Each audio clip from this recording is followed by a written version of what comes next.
escultura na época pré-histórica. A escultura é a técnica de fazer uma representação de objetos ou seres em gesso, madeira e etc. Surgiu no Oriente Médio e isso foi uma das últimas artes desenvolvidas na Idade Média. A escultura na pré-história. Quando se fala na arte na pré-história, estamos falando da produção vista como artísticas na pré-história. Isto é, durante o período paleolítico, neolítico e a Idade dos Metais. Em geral, compreende pinturas realizadas em cavernas, gravuras esculpidas em rochas e esculturas, e estatuetas e etc. Característica da escultura. A escultura na pré-história foi associada à magia e à religião. No período paleolítico, o objetivo era moldar os animais e figuras humanas, geralmente femininas, representando a fertilidade das mulheres. Eram geralmente esculpidas em pedras, ossos, marfins ou chifre. Possivelmente estavam ligadas ao culto da fertilidade, simbolizando a abundância. A escultura no período neolítico marcou o sedentarismo da raça humana, embora também fossem desenvolvidas com pedras, como o período paleolítico. Nota-se nesse período a evolução da arte, que apresentava um cuidado maior, como o polimento do material. Como dito antes, era mais comum as estátuas representarem mulheres, destacando-se os quadris e os seios fartos.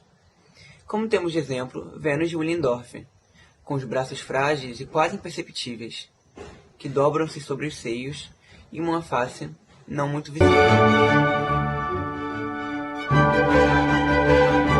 Antiga. Bom, considerada a terceira das artes clássicas, a escultura é a técnica de apresentar objetos e seres através da reprodução de formas.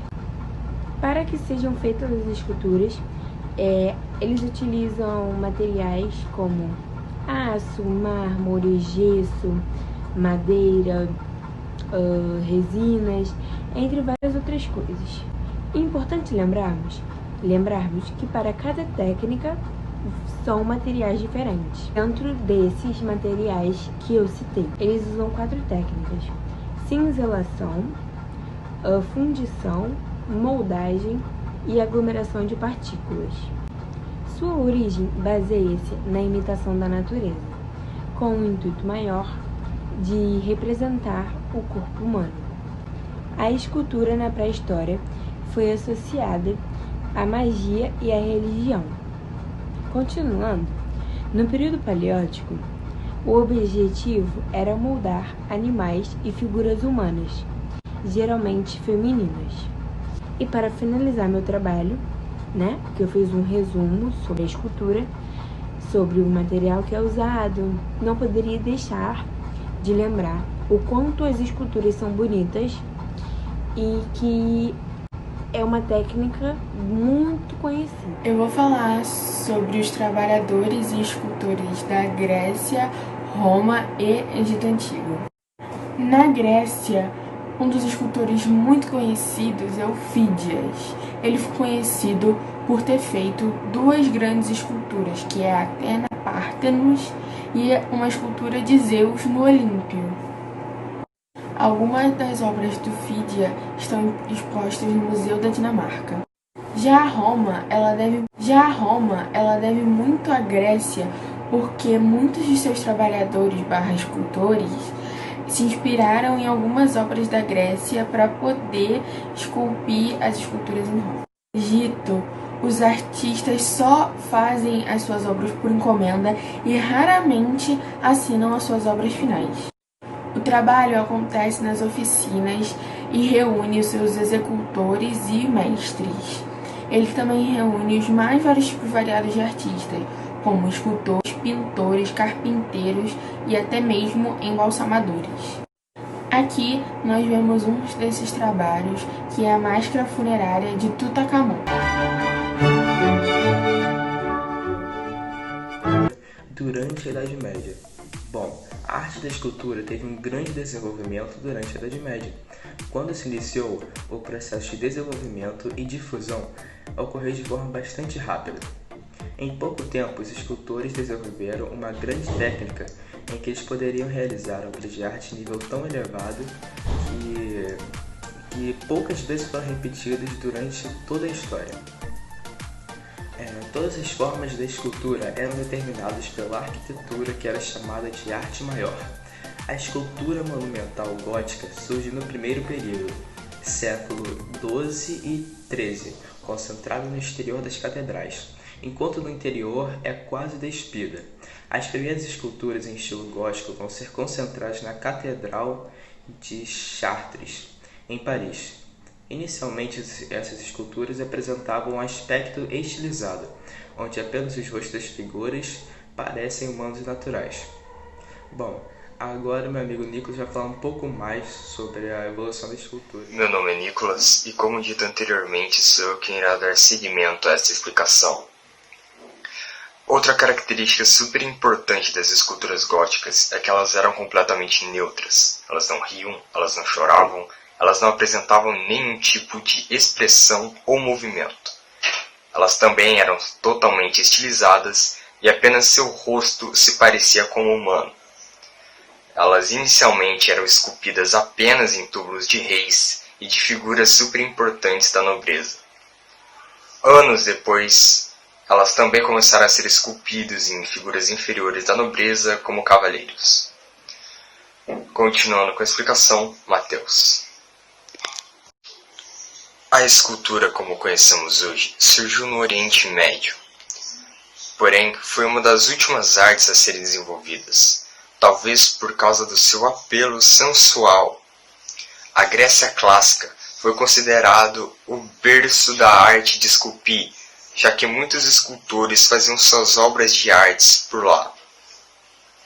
Porém, foi só no Renascimento, com a escultura de Davi feita por Michelangelo, que a escultura foi ganhar destaque de verdade e começar a aparecer mais para o mundo. A Idade Moderna é um momento da história do século XV até o XVIII e que está localizado temporalmente entre a Idade Média e a Idade Contemporânea. Podemos afirmar seguramente que esse período foi considerado de intensas mudanças. Caracterizou-se por uma fase de grandes transformações, revoluções e mudanças na mentalidade ocidental. Mudanças essas de ordem econômica, científica, social e religiosa, que balizaram o sistema capitalista. As divergências conceituais quanto à origem e evolução daquele sistema, o capitalismo, os historiadores apontam a conquista turca de Constantinopla, ou a viagem de Vasco da Gama às Índias, ou ainda a viagem de Cristóvão Colombo às Américas, como marco dessa era. De outra forma, poucos contestam o final desse período como sendo no dia 14 de julho de 1789, com o advento da Revolução De todo modo, a Idade Moderna representa a época quando escutaram-se as distâncias, após os europeus se lançarem por mares nunca antes navegados, explorando e desvendando a natureza. Dessa forma, os principais acontecimentos da Idade Moderna foram as primeiras grandes navegações, o Renascimento, a reforma religiosa, o absolutismo, o iluminismo e a Revolução Francesa. O Pensador é uma das mais famosas esculturas de bronze do escultor francês Auguste Rodin. Retrata um homem em meditação soberba, lutando com uma poderosa força interna. Moisés é uma das principais obras do artista renascentista Michelangelo. Contando-se após terminar de esculpir a estátua de Moisés, Michelangelo passou por um momento de alucinação diante da beleza da escultura. Bateu com o martelo na estátua e começou a gritar: "Por que não falas?" A escultura Pietà, feita pelo renascentista Michelangelo, é uma das mais belas e impressionantes obras da história da arte do Ocidente e uma das mais conhecidas do autor. Produzida em mármore em 1499, o trabalho possui 174 por 195 centímetros. Nele, o artista representa a cena bíblica em que a Virgem Maria segura em seus braços Cristo, seu filho já sem vida. Da arte do Ocidente e uma das mais conhecidas do autor. Produzido em mármore em 1499, o trabalho possui 174 por 195 centímetros. Nele, o artista representa a cena bíblica em que a Virgem Maria segura em seus braços Cristo, seu filho já sem vida.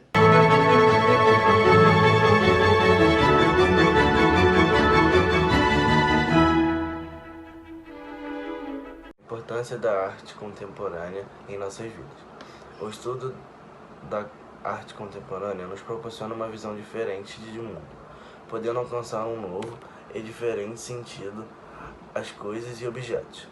Desta maneira, o presente artigo irá retratar a importância da arte contemporânea na vida das pessoas, pois é através da arte que muitas vezes passamos a enxergar coisa que antes não seríamos capazes de ver, podendo assim recriar tudo o que nos cerca, podendo pensar, conhecer e até mesmo sentir tudo através da arte.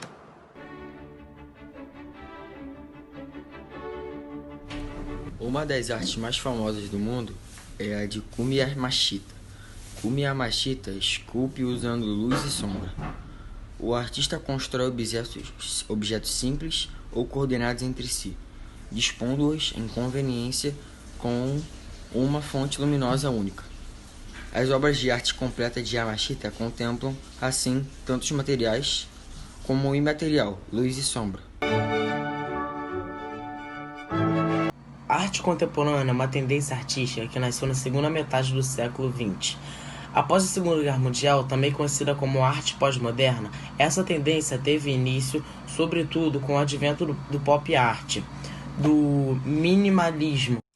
A arte contemporânea reúne expressões e técnicas inovadas que incentivam a reflexão subjetiva sobre a obra, apresentando um rompimento em relação à pauta moderna, o que pode ser considerado como o início do pós-modernismo. Escultura no futuro. Esculturas digitais. As esculturas digitais são criadas a partir de um processo conhecido como Digital Sculpting. Seguindo a Wikipédia, Digital Sculpting é a manipulação de objetos digitais para a criação de esculturas, como se eles fossem feitos de materiais do mundo real, como o barro.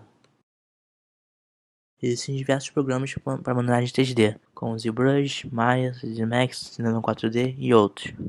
Mas eu quero destacar o Blender. O Blender é livre e gratuito, então qualquer um pode criar suas esculturas sem gastar um centavo. Ainda há poucos programas para a criação de esculturas em realidade virtual, e isso provavelmente vai mudar em breve. Um dos programas mais legais para a criação de esculturas em realidade virtual é o TouchBrush. Em realidade virtual, as esculturas podem ser visualizadas em dispositivos como óculos, HTC Vive e Cardboard. Apesar de existirem dispositivos específicos para a realidade aumentada, como o HoloLens Magic Leap, os smartphones são dispositivos mais usados para a visualização de esculturas em realidade aumentada. Como vimos, há diversos programas para a criação de esculturas e diversos dispositivos para visualizá-las. Mas por que ficar limitado à visualização virtual? Talvez no futuro os projetos sejam híbridos, como nesse projeto onde o autor criou a escultura em realidade virtual, imprimiu a escultura em uma impressora 3D e exibiu em uma galeria de arte física.